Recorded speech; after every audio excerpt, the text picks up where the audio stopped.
We all know as parents and as working parents, we want to create good habits that are lasting for our children, but we also, we've got to be realistic. We're able to share some of that. I would love to hear it again too.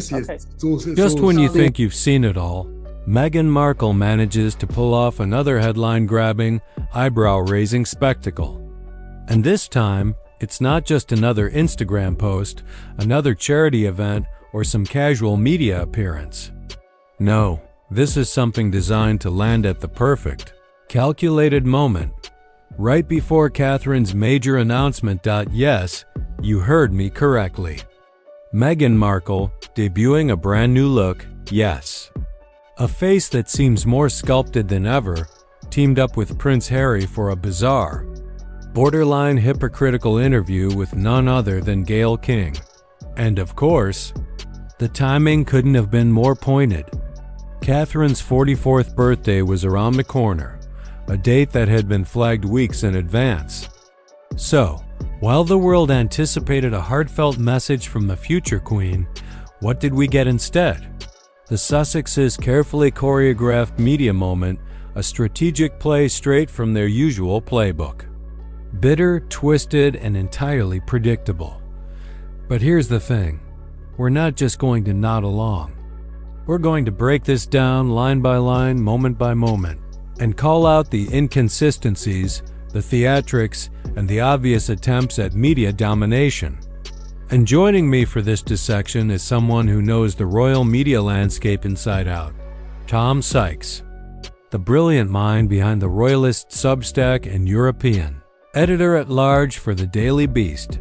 But before we bring Tom in, let's walk through the spectacle itself, starting with Gayle King, who, if you didn't know, has been Oprah's BFF and essentially a cheerleader for Harry and Meghan for years. From the moment this interview began, it was clear whose side she was on. Let's talk about Meghan's face for a second. Yes, I'm going there. Good Lord, good Lord. Watching her in this interview, you can't help but notice that something is different. Maybe it's makeup, maybe lighting, maybe filters. Whatever it is, it's a transformation that screams intentionality. But we'll get back to the optics later. For now, let's focus on the content. From the opening, Gayle King frames the Sussexes as champions of mental health, particularly around the dangers of online spaces for children and adults. She sets the stage as though this is the most pressing humanitarian issue of our time, and Meghan and Harry are here as the superheroes ready to save the day. It's a narrative device we've seen before, positioning themselves as moral arbiters, while simultaneously glossing over personal inconsistencies. Gayle King gushes.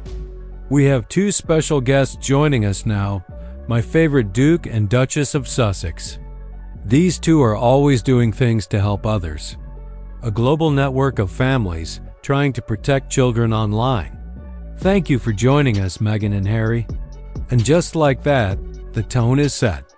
Polite, celebratory, and almost sycophantic. But beneath the smiles and pleasantries, you can sense the tension. Meghan's eagerness to speak, to control the narrative, is palpable. Now, here's where things get, well, eyebrow-raising. Meghan and Harry pivot to the familiar theme. Big tech is the new drug dealer. Yes, seriously. According to Meghan, tech companies are addicting children in the same way a drug dealer would. The audience is supposed to gasp, nod in agreement, maybe even feel enlightened. When we were doing work on this almost 5 years ago at Stanford, do you remember what they said about the online space? The only other place you hear the term user is with drug dealers. They're users. You're creating habits. Pause for effect. Let's unpack that.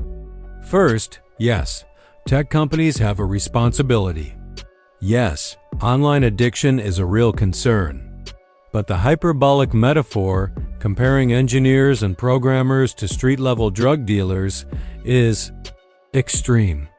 It's an alarmist tactic designed to tug at the heartstrings while framing themselves as the only voices, brave enough to speak truth to power. And don't even get me started on the repeated interruptions. The forced laughter, the staged, deep gut belly laughs that Meghan insists are essential for human well-being. Watching her do it, you almost feel she's reading from a script of how to appear relatable rather than actually being relatable. And then Harry finally gets a word in edgewise. After a good portion of the interview dominated by Meghan's controlled narrative, the dynamics between them are hard to ignore. Every facial expression, every interruption tells a story. This isn't a partnership of equals in public messaging. It's a carefully choreographed performance where one voice often dominates. Now, here's the kicker.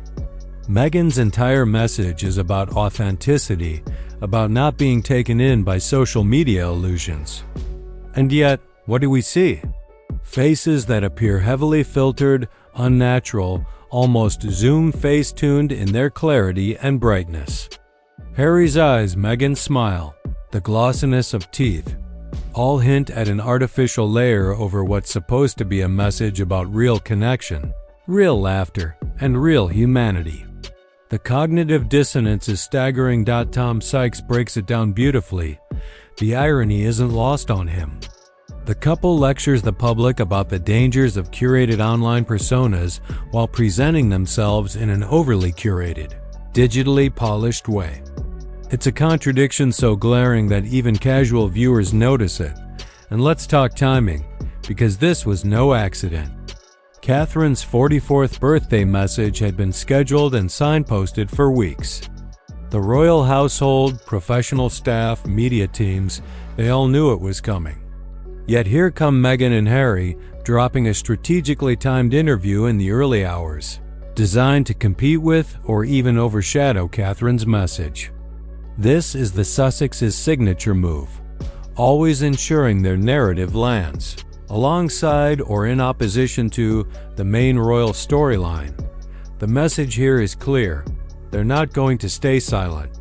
They are not going to yield space, even when that space belongs to another royal. And history shows this is exactly how they've operated time and again. Now, let's turn the spotlight to Catherine.